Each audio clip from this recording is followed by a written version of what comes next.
আচ্ছা, তো দেখেন আমরা এই মুন নাইট প্রজেক্টটা আবার প্রথম করে থেকে দেখাচ্ছি, ঠিক আছে?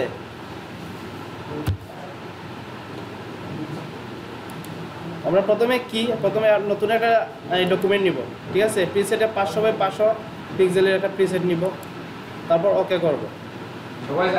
তারপর দেখেন এই ব্যাকগ্রাউন্ড লকটিকে আমরা আনলক করে ফেলবো। এই জায়গায় লক্ষ্য রাখতে হবে আমাদের ব্যাকগ্রাউন্ডটা ডেফিনেটলি ব্ল্যাক হতে হবে, ঠিক আছে? আচ্ছা, তারপর আমাদের প্রত্যেকটা অবজেক্টকে আইডেন্টিফাই করতে হবে, ঠিক আছে?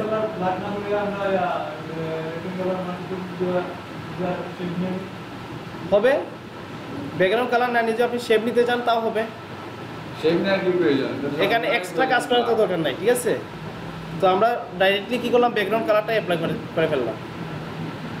ওকে, তো প্রথমে আমাদের এই একটা মুন নাইটের মুনের এই ডিজাইনটা করতে হবে। তার জন্য প্রথমে আমার কী করতে হবে, এই ব্রাশ টুলস, ঠিক আছে? এই ব্রাশ টুলস ক্লিক করে এইখানে মধ্যে বিভিন্ন ধরনের ব্রাশ আছে, এই ব্রাশগুলো অ্যাপ্লাই করে আমরা কাজ করব। তো প্রথমে আমরা এখানে 2 ধরনের ব্রাশ নিয়ে আলোচনা করেছি।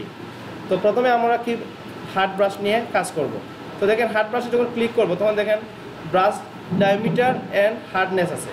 তো এই জায়গায় যদি আমি হার্ডনেসটা কমায় দিই তখন হয়ে যায় এটা সফট ব্রাশ, এবং হার্ডনেসটা বাড়ায় দিলে হয়ে যায় হার্ড ব্রাশ, ঠিক আছে? অনেকে দেখছি এই জায়গায় প্রবলেমে পড়ছে। তো আপনারা ওই জায়গার দিকে লক্ষ্য রাখবেন যে হার্ডনেস যখন কমানো থাকবে তখন বোঝা যাবে সেটা এই সফট ব্রাশ, ঠিক আছে? তো আমরা এই হার্ডনেসটা 100% বাড়িয়ে দিব। তারপর একটা সাইজ চুজ করে ওইখানে নতুন একটা লেয়ার নেব। লেয়ার নিয়ে ওই জায়গায় ফরগ্রাউন্ডের কালারটা সবসময় কী করব, হোয়াইট রাখবো, ঠিক আছে? তারপর আমরা অ্যাপ্লাই করব। দেখেন আমাদের হার্ড ব্রাশটা অ্যাপ্লাই হয়েছে। তারপর এর উপর আমরা একটা ইফেক্ট দেওয়ার জন্য একটা সফট ব্রাশ ইউজ করব। তার জন্য প্রথমে আরেকটা লেয়ার নিব, তারপর ওই ব্রাশ অপশন ক্লিক করে এই যে সফট ব্রাশে ক্লিক করব। ক্লিক করার পর এই সফট ব্রাশের সাইজটা হার্ড ব্রাশ থেকে একটু বড় করে নেব, দেখেন। আচ্ছা, তারপরে আমাদের নতুন আরেকটা অবজেক্ট নিতে হবে। সাপোজ ধরেন এই নদীর অবজেক্টটা, ঠিক আছে? তো তারপর প্রথমেই আমরা দেখেন এই জায়গায় লক্ষ্য রাখবেন প্রত্যেকটা কাজের পূর্বেই আমরা লেয়ার নিচ্ছি কিন্তু, ঠিক আছে? তারপর নতুন লেয়ার নিব। লেয়ার নেওয়ার পর আমরা এই লেসো টুলস ইউজ করতে পারি। লেসো টুলস ইউজ করে আমরা একটা নদীর ইফেক্ট দিয়ে দিতে পারি।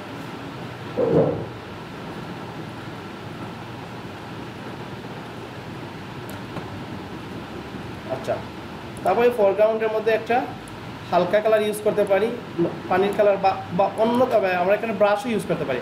দেখেন এই ব্রাশ টুলসে ক্লিক করার পর এই জায়গায় কিন্তু আরও অন্যান্য ধরনের ব্রাশ আছে, ঠিক আছে? সাপোজ ধরেন এখানে এই যে একটা ব্রাশ আছে, ঠিক আছে? বা এই ধরনের এই যে দেখেন পানির মতো কিছু ব্রাশ আছে। তো এইগুলো এখানে ফরগ্রাউন্ড কালারটা আমি একটু হালকা নীল কালার নিলাম, ঠিক আছে? নেওয়ার পর ওই জায়গায় আমি সেটা অ্যাপ্লাই করতে পারি।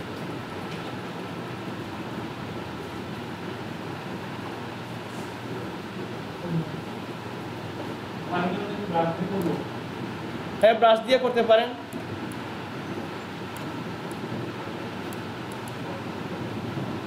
ঠিক আছে, তারপর আমরা ডিসিলেক্ট করে দেব। আচ্ছা, ওই যে এখন আমরা নতুন একটা অবজেক্ট নেই, সেগুলো কি হতে পারে, যেমন এই সাপোজ ধরেন স্টার হতে পারে। তো স্টারের জন্য দেখেন এখানে অনেক ধরনের ব্রাশ আছে। আচ্ছা, এছাড়াও আরও অন্যান্য ব্রাশ আছে, আমরা কোথা থেকে পাবো সেটা দেখেন। এই ব্রাশ টুলসের মধ্যে ওই জায়গায় একটা অপশন আছে না, ওই জায়গায় দেখতে পাচ্ছেন সবাই? ওই জায়গায় ক্লিক করবেন, তারপর দেখবেন ওই জায়গায় একটা লিস্ট আসতেছে ব্রাশের, ঠিক আছে? তো ওই জায়গায় দেখবেন যে বিভিন্ন বেসিক ব্রাশ, তারপর বিভিন্ন ধরনের dry shape brush, dry media brush, ফুয়েক্স বা natural brush, two natural brush, special effect brush, square brush, বিভিন্ন ধরনের ব্রাশ আছে।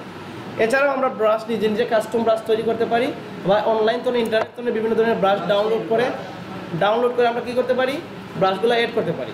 তো আমরা নেক্সট স্টেপে দেখবো কীভাবে আমরা নিজে নিজে ব্রাশগুলো তৈরি করব, ঠিক আছে? তো আচ্ছা, এখানে দেখেন এখান থেকে আমরা বিভিন্ন ধরনের ক্যাটাগরি ওয়াইজ আমরা ব্রাশগুলো চয়েস করি। যেমন ন্যাচারাল ব্রাশ টুতে ক্লিক করে ওকে করব, দেখেন এখানে ব্রাশগুলো চেঞ্জ হয়ে যাচ্ছে।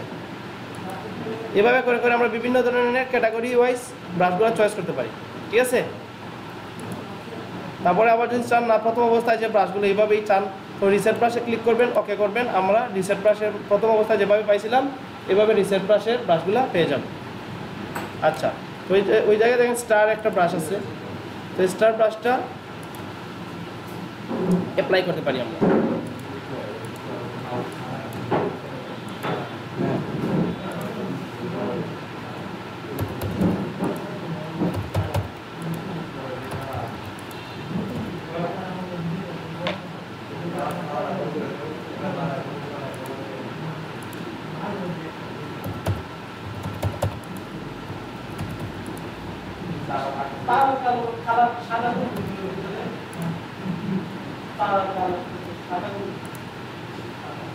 ফোরগ্রাউন্ড এবং ব্যাকগ্রাউন্ডের কালার সাদা করে দিলে অটোমেটিকই সাদা হয়ে যাবে।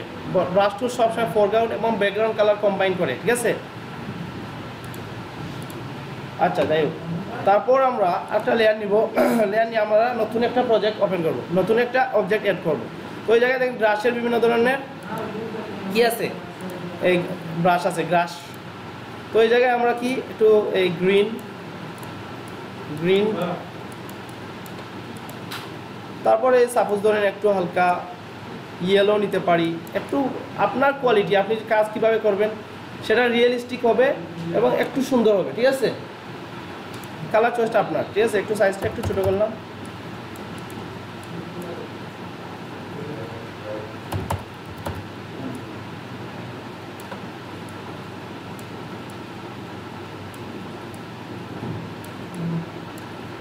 আচ্ছা, তারপর আবার ওই জায়গা থেকে গিয়ে কি করব, অন্য ধরনের একটা ব্রাশ নিয়ে নিব। এটা তিনটা এগুলো কী বলে অংশ আছে।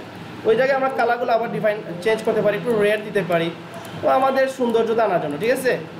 ওই জায়গায় একটু রেড ইউজ করে একটু সুন্দর করার জন্য, ঠিক আছে।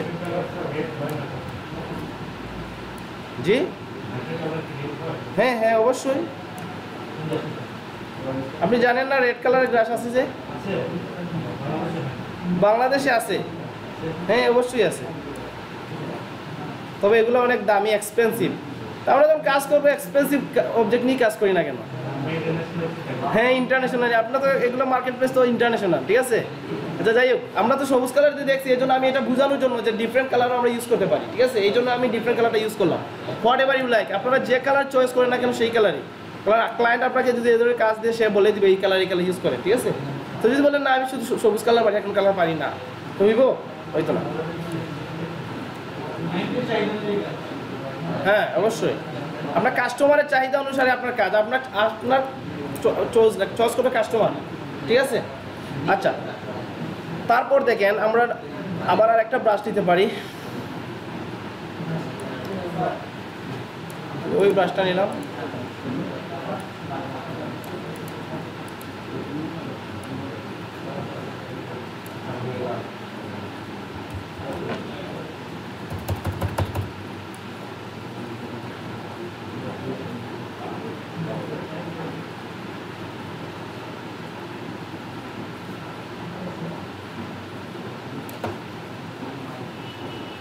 ঠিক আছে,